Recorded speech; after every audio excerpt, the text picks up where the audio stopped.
Good morning, I'm Sophie and you're watching this week's live Serious Social. Today we're going to be talking about the importance of storytelling and the importance of having different storyboards for different creative content. So CJ, what is the purpose of having different storyboards? Why do you need them? Storyboarding's the original art of producing video content, and I think there's a lot of people that don't even get that right. There are some fundamental principles to it, but the storyboarding process should be applied to whatever you're doing creatively. I think there's a lot of designers, and I've worked with a lot of them over the years, that they'll have an idea and they'll go straight to Mac visuals and they'll burn days on end coming up with stuff that looks great, but from an ideation perspective it doesn't necessarily live what perhaps a client or a brand wants. The storyboarding process all starts with having an idea, having a concept for a story, but then there's an element of research that has to take place.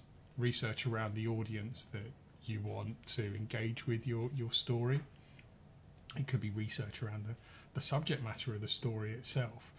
What a lot of people wrongly do is have an idea and then they start working up the visual treatments or jumping right to the end of the storyboard process for video storytelling, and they produce the sketches for the sequences of shots that they want. There's a big bit in the middle of the storytelling or the storyboarding process that's critical to success or failure, and ultimately means whether you're going to get meaningful content or not. I personally don't think storyboarding is the right term for it. We call it that because it's a sequence of visuals within a story sketched out, and you could have maybe, 12, you could have hundreds of them depending on what you're shooting. But a storyboard is really your project management tool for your film crew to make sure that what they're gathering visually is on point for the story you've got to tell. And obviously experienced producers and directors will do a great job in keeping the film crew in check, but if you get the storyboarding process wrong, you literally, your designers, your videographers, your content producers, you are absolutely setting them off on the wrong path. And ultimately you're not going to have the story that resonates with the idea you had, which in our business is what we've sold to a client, what we've kind of believed them that we're going to create. And what about live video? I can imagine storytelling and storyboarding is even more crucial when it's a live. Yeah, it's a really good flag, because storyboarding on video shoots is really important, particularly when you send people out on location. But when you're thinking about the story you want to tell from a live perspective, if you haven't thought subject matter, audience, first thoughts, core messages that you want to land and what you want the audience thinking, you could end up just waffling in a video. The purpose of a storyboard will make you think about, what am I saying, to who am I saying it, what do we want them thinking and how do we want them to act, and then right at the end of it, it's the visual treatments. How many camera angles are we going to have? Are we going to have general views, close-ups, mid-shots, wide angles, pans, tilts? That's the fun bit of a shoot, getting out all the funky equipment. But the success and failure is around the story and how you're going to tell it. And the key point about today's story is the storyboard element, the end sketches that you come up with, the doodles which shows the production team what you're going to capture and what you're going to tell. That part is only possible if you've done your research up front. Who are we speaking with? What do we want them thinking? How do we want them acting? Visually, what do we want the shot to look like? Do we want it in an office environment? Do we actually want it out on location? If it's in an event, do we want to be in a live scenario where there's nobody around us because we can control the audience, the lighting and the audio rather, with ensuring that the audience aren't near us?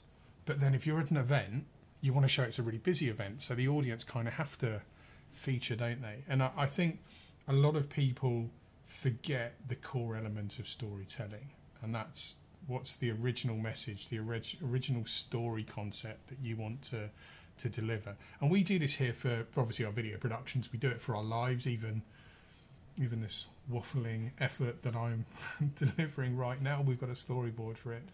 But we also do it with scamp visuals for any of the creative we're producing for social. I was taught years and years and years ago by really good creative directors don't go to Mac Visuals first. Scamp Visuals, keyline drawing. And it's a bit of it's a concept that's kind of fallen away in the last 10 years, if I'm honest with you. But the brilliance of sketching something out of keyline drawing, once you've got your data and you've done your research, you'll be able to visualize what you want to see.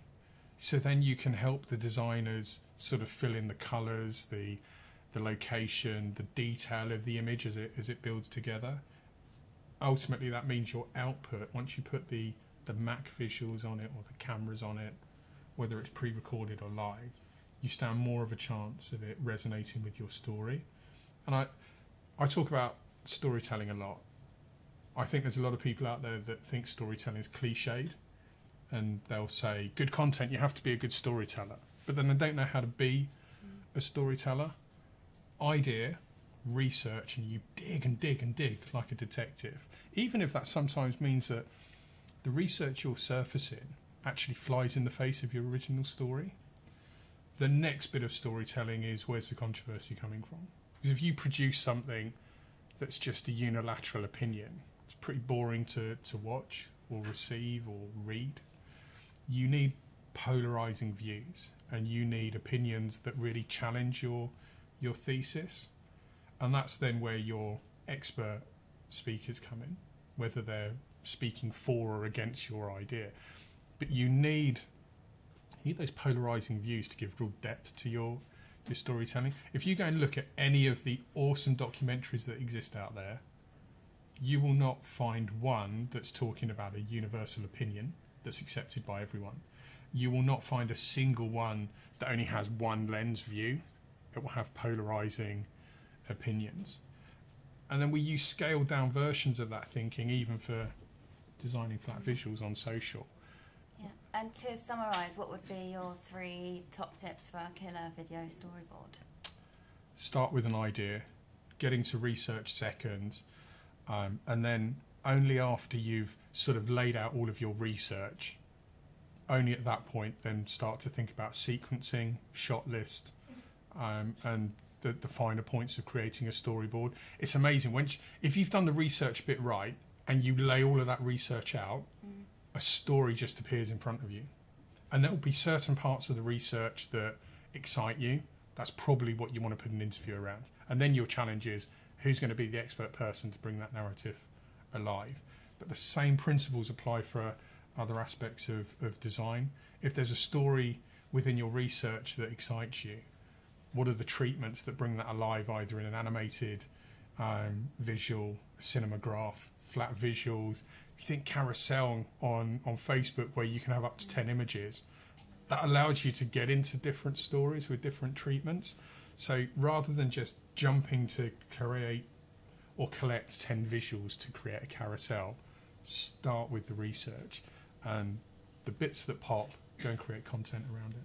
Okay, thanks CJ, and thanks for tuning in. We hope you enjoyed today's Serious Social.